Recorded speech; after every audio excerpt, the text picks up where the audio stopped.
Guys, आपका स्वागत है यू ट्यूटोरियल में। आज हम लोग जनरल साइंस का पार्ट 8 करने जा रहे हैं और आज मैं फिर 15 ऑब्जेक्टिव क्वेश्चन लेके आया हूँ जनरल साइंस के। तो आप सभी का स्वागत है यू ट्यूटोरियल में। Let's start with first question.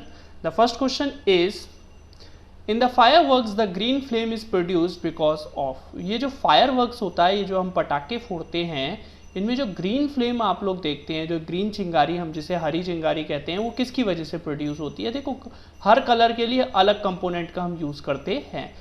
Example है यहाँ पे सोडियम, बेरियम, मरकरी और पोटेशियम। ऑप्शंस हैं sodium, barium, mercury and potassium. तो आंसर है यहाँ पे आपको बेरियम। तो ग्रीन कलर जो फ्लेम होती है वो सिर्फ बेरियम की वजह से प्रोड्यूस होती है। अगर हम बेरियम के पाउडर को कहीं बर्न भी करने की कोशिश करें, जैसे ही हम उसे बर्न करेंगे तो वो ग्रीन फ्लेम क्रिएट करने लगता है। तो गाइज ये बहुत अच्छा क्वेश्चन है। Green flame is produce because of barium, B answer है यहाँ पे। Now come on question second. Marsh gas marsh gas किसे कहते हैं? ऑप्शन है नाइट्रोजन, इथेन, मीथेन, हाइड्रोजन। देखो guys, marsh gas, natural gas, ये सब एक ही है। बायोगैस एक तरीके से सेम कंपोनेंट इनमें रहते हैं। तो आंसर यहाँ पे मीथेन आपका ठीक है, क्योंकि नेचुरल गैस में भी जो मीथेन का कंपोनेंट सबसे ज़्यादा होता है। तो marsh gas is a methane gas. तो मार्श गैस किसका अनदर नेम है? मीथेन का। तो answer is C. Now come on question third. The web of spider is made up of which among the following. जो spider का web होता है वो किसका बना हुआ होता है इन ऑप्शंस में से? Carbohydrate polymers, protein, lipids, polysaccharides. तो गाइज मैं आपको ये बताना चाहूँगा, जो हमारे एनिमल या ऑर्गेनिज्म होते हैं, इनके कुछ बॉडी पार्ट्स होते हैं या ये जो रिलीज करते हैं वो सिर्फ प्रोटीन के बने होते हैं। तो यहाँ पे आंसर है बी। फॉर एग्जाम्पल, जैसे हम ह्यूमन बीइंग के जो बाल होते हैं या जो नेल्स होते हैं, ये भी प्रोटीन के बने होते हैं। सिमिलरली जो स्पाइडर वेब क्रिएट करता है वो सिल्क का बना होता है, and that silk is completely made up of protein. तो यहाँ पे आंसर क्या है आपका? प्रोटीन। याद रखिएगा, हमारे नेल्स हो गए, बाल हो गए, स्पाइडर वेब हो गया, ये जो भी प्रोड्यूस कर रहा है organism, that is completely made up of protein. Okay guys, वैसे तो सिल्क के होते हैं उनके वेब, बट वो सिल्क किसका बना हुआ होता है? प्रोटीन का। Okay, now come on question fourth. The body temperature is regulated by which part of the brain. ये ब्रेन के 4 पार्ट यहाँ पे दे रखे हैं और बॉडी टेम्परेचर कौन रेगुलेट करता है, ये क्वेश्चन है। थैलेमस, हाइपोथैलेमस, सेरेबेलम और मेड्यूला। तो यहाँ पे आंसर है गाइस हाइपोथैलेमस। हाइपोथैलेमस जो बी ऑप्शन है वो करेक्ट है। ये बॉडी के टेम्परेचर को रेगुलेट करता है। आपने देखा होगा कई ऑर्गेनिज्म ठंडे इलाकों में रह लेती हैं, कई बहुत गर्म इलाकों में रह लेती हैं। तो जो हमारे ब्रेन का हाइपोथैलेमस पार्ट होता है वही बॉडी के टेम्परेचर को रेगुलेट करता है डिफरेंट एनवायरनमेंट के अकॉर्डिंग। कई जो जानवर होते हैं, जैसे पोलर बियर है, ठंडे इलाकों में रह लेता है, तो उसके बॉडी के जो टेम्परेचर को रेगुलेट करने का काम कौन करता है? हाइपोथैलेमस। ये एक ब्रेन का पार्ट होता है। अगर हम ब्रेन का एक हिस्सा देखें तो ये वाला जो हिस्सा है हमारा, ये वाला, ये हाइपोथैलेमस होता है। Okay guys, now come on next question. Penicillin which is used as an antibiotic is obtained from. Penicillin जो दुनिया की पहली एंटीबायोटिक मानी जाती है, डॉक्टरों के द्वारा इजाद करी गई पहली एंटीबायोटिक मानी जाती है, इज ऑब्टेन्ड फ्रॉम। वो किससे ऑब्टेन्ड होती है? बैक्टीरिया, फंजाई, एल्गी या लाइकेन। तो यहाँ पे आंसर है गाइस फंजाई। मैंने कल भी आपको बताया था फंजाई क्या होता है। मशरूम, मतलब लास्ट हमने पार्ट में पढ़ा था फंजाई के, जैसे मशरूम होता है जो डेड ऑर्गेनिज्म से अपना खाना लेते हैं, उन्हें हम क्या कहते हैं? फंजाई। इनके पास ये एक नया किंगडम है। प्लांट और ह्यूमन बींग्स के अलावा, प्लांट और एनिमल के अलावा एक और किंगडम होता है जिसे हम फंजाई किंगडम कहते हैं।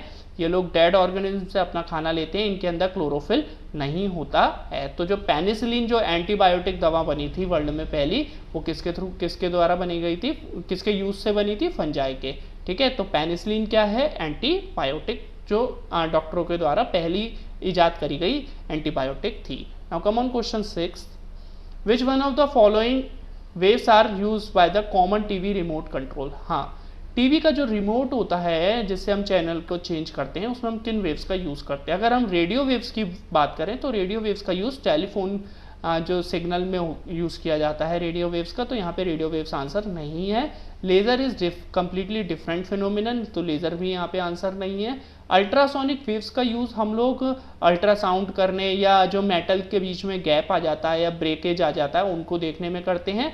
आंसर बचता है इंफ्रारेड वेव्स, जिसको जो हॉटनेस भी क्रिएट करते हैं। तो ये जो इंफ्रारेड वेव्स होती है, ये टीवी के कंट्रोल, रिमोट कंट्रोल में हमें मदद करता है।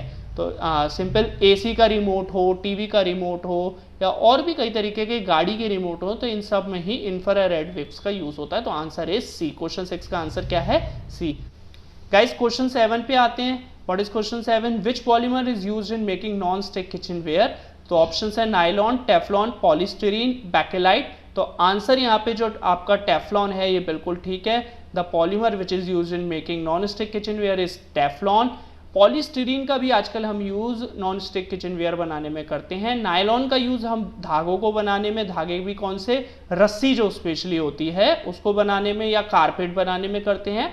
बैकेलाइट का यूज़ बहुत पूछा जाता है। एक और क्वेश्चन यहाँ से बनता है, बैकेलाइट का यूज़ कहाँ होता है? तो आपको याद रखना है जो बैकेलाइट का सबसे यूज़ होता है वो स्विचेस बनाने में किया जाता है। जो घर में हम इलेक्ट्रिकल स्विचेस देखते हैं वो सब बैकेलाइट के बने हुए होते हैं। तो जो नॉन स्टिक किचन वेयर में सबसे ज़्यादा किसका यूज़ किया जाता है? टेफ्लॉन का। लाइक फ्राई पैन हो गया, और भी कई सारी चीज़ें किचन वेयर की जो होती हैं वो टेफ्लॉन की बनी हुई होती हैं। Now come on question 8। Which bacteria is responsible for the formation of curd? कौन सा बैक्टीरिया दूध को दही बनाने में मदद करता है? ऑप्शन है lactic acid bacteria, lactobacillus acidophilus, lactobacillus aureus और बैसिलस। तो देखो गाइज मैं आपको यहाँ पे बता देता हूँ, जो लैक्टोबैसिलस होता है वो दूध को दही बनाने में मदद करता है, लैक्टोबैसिलस। तो अब लैक्टोबैसिलस यहाँ पे दो तरीके के हैं, बी और सी। आप लोगों को पता है दही में या दूध में लैक्टिक एसिड होता है, थोड़ा बहुत अमाउंट पाया जाता है लैक्टिक एसिड। तो इसी वजह से आप एक वर्ड और यूज कर लीजिए, लैक्टोबैसिलस के आगे एसिड आना चाहिए, क्योंकि दही के खट्टापन होता है वो एसिड की वजह से होता है। तो जो ऑप्शन बी है लैक्टोबैसिलस एसिडोफिलस, ये यहाँ पे करेक्ट ऑप्शन है। तो जो दूध से दही में कन्वर्ट करने के लिए कौन से बैक्टीरिया यूज होते हैं? Lactobacillus acidophilus.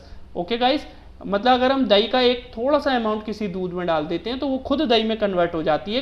किन बैक्टीरिया की वजह से? Lactobacillus acidophilus. Now come on question 9। Who had invented zero? Zero का इन्वेंशन किसने किया? ये क्वेश्चन बहुत इजी क्वेश्चन है, आप लोग सब जानते हैं। Egyptian, Greeks, Indian, none of above. तो आंसर है इंडियन। आर्यभट्ट के द्वारा जीरो का इन्वेंशन किया गया था।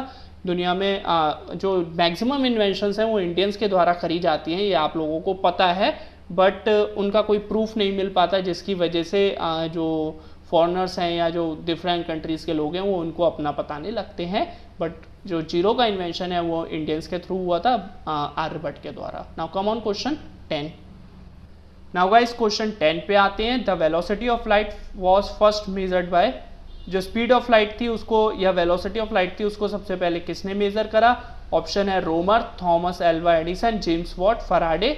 तो जो ऑप्शन बी, सी और डी हैं ये यहाँ पे इनकरेक्ट हैं। आंसर ए बिल्कुल ठीक है। Romer is the first person who discovered the speed of light और द वेलोसिटी ऑफ लाइट। आप सबको पता है कि वेलोसिटी ऑफ लाइट कितनी होती है? 3 × 10⁸ मीटर पर सेकेंड। तो आंसर ए यहाँ पे ठीक है। Now come on question 11। Tomato is a source of which acid? Tomato में कौन सा एसिड मिलता है? तो यहाँ पे 4 ऑप्शन है, ऑक्जेलिक, लैक्टिक, मैलिक और एसिटिक। अगर मैं टोमेटो की बात करूं तो इसमें सिट्रिक और मैलिक दोनों मिलते हैं, बट ऑप्शन यहाँ पे सी बिल्कुल ठीक है, मैलिक एसिड। लैक्टिक एसिड दूध में मिलता है, मैंने आपको पहले भी बताया। एसिटिक एसिड जो सिरका होता है उसमें मिलता है। तो हर तरह, जैसे सिट्रिक ऑप्शन है, सिट्रिक अगर होता क्वेश्चन में तो सिट्रिक एसिड नींबू वगैरह में मिलता है, खट्टे फलों में मिलता है। तो यहाँ जो मैलिक है, tomato is a source of which acid? That is answer will be the malic acid. Okay guys, now come on question 12। Protein after digestion are converted into? Protein के डाइजेशन के बाद वो किस में कन्वर्ट हो जाता है? ये क्वेश्चन मैंने उल्टे तरीके से पिछले पार्ट में भी दिया था। इसके ऑप्शन है carbohydrate, small globules, amino acid और स्टार्च। तो प्रोटीन डाइजेशन के बाद अमीनो एसिड में कन्वर्ट हो जाता है। तो आंसर क्या है? Amino acid. ओके गाइस, क्योंकि याद रखेंगे आप लोग यहाँ पे इसका आंसर क्या है? Amino acid. Now come on question 13। Bile juice is secreted bye? जो बाइल जूस है हमारे शरीर में कौन रिलीज करता है? ऑप्शन है stomach, pancreas, small intestine, liver. आप डायग्राम से ही पहचान गए होंगे, आंसर यहाँ पे लिवर है। लिवर एक बाइल जूस प्रोड्यूस करता है जो खाने को पचाने में मदद करता है। तो bile juice is secreted by the liver. Okay guys, now come on question 14। The chlorophyll in photosynthesis is used for? जो क्लोरोफिल है उसका यूज हम किस लिए करते हैं? Absorbing light, break down water molecule, no function, reduction of carbon dioxide. तो answer है, मैंने आपको पहले भी बताया था, क्लोरोफिल सनलाइट को ट्रैप करने में मदद करता है, तो आंसर है एब्जॉर्बिंग लाइट। ए बिल्कुल ठीक आंसर है। ये क्वेश्चन मैं कई बार रिवाइज करता रहता हूं ताकि ये एनवायरनमेंट का सबसे इंपॉर्टेंट क्वेश्चन में से एक है। Now answer is absorbing light. Chlorophyll का काम क्या होता है? सनलाइट को ट्रैप करना, उसको रोके रखना, अपने आप एब्जॉर्ब करना, ताकि फूड बना सके, जो पौधे हैं खाना बना सके। Now come on question 15, which element is excreted through human sweat? देखो गाइस, कौन सा एलिमेंट ह्यूमन स्वेट से निकलता है? सल्फर, क्लोरीन, आयोडीन और सोडियम। अगर हम बात करें यहाँ पे, जो ह्यूमन स्वेट में सबसे ज़्यादा अमाउंट में अगर कोई एलिमेंट मिलता है वो है सोडियम। तो यहाँ पे आंसर क्या हो जाता है? Sodium. Which element is excreted through human sweat, जो सबसे ज़्यादा अमाउंट में है। देखो सल्फर भी होता है थोड़ा अमाउंट में, बट जो सबसे ज़्यादा अमाउंट में क्या निकलता है? सोडियम। तो which element is secreted through human sweat? That is the sodium. तो आंसर इज सोडियम टी। ओके गाइज, तो ये सीरीज़ यहाँ पे जो पार्ट 8 है ख़त्म होता है। वो 15 क्वेश्चन आप लोग समझ गए होंगे बहुत आसानी से, मैं समझता हूँ। और कल मैं एक और 15 क्वेश्चन की सीरीज़ लाऊंगा। थैंक यू गाइज, लगे रहें, सीटेट की तैयारी में लग जाएं, पेपर आएगा, कई क्वेश्चन इन क्वेश्चनों में से आने वाले हैं। Okay guys, thank you. और किसी क्वेरी के लिए आप मुझे कॉल कर सकते हैं, मेल कर सकते हैं। और आप सभी का स्वागत है यूट्यूब ट्यूटोरियल में। और थैंक यू गाइज आज के लिए।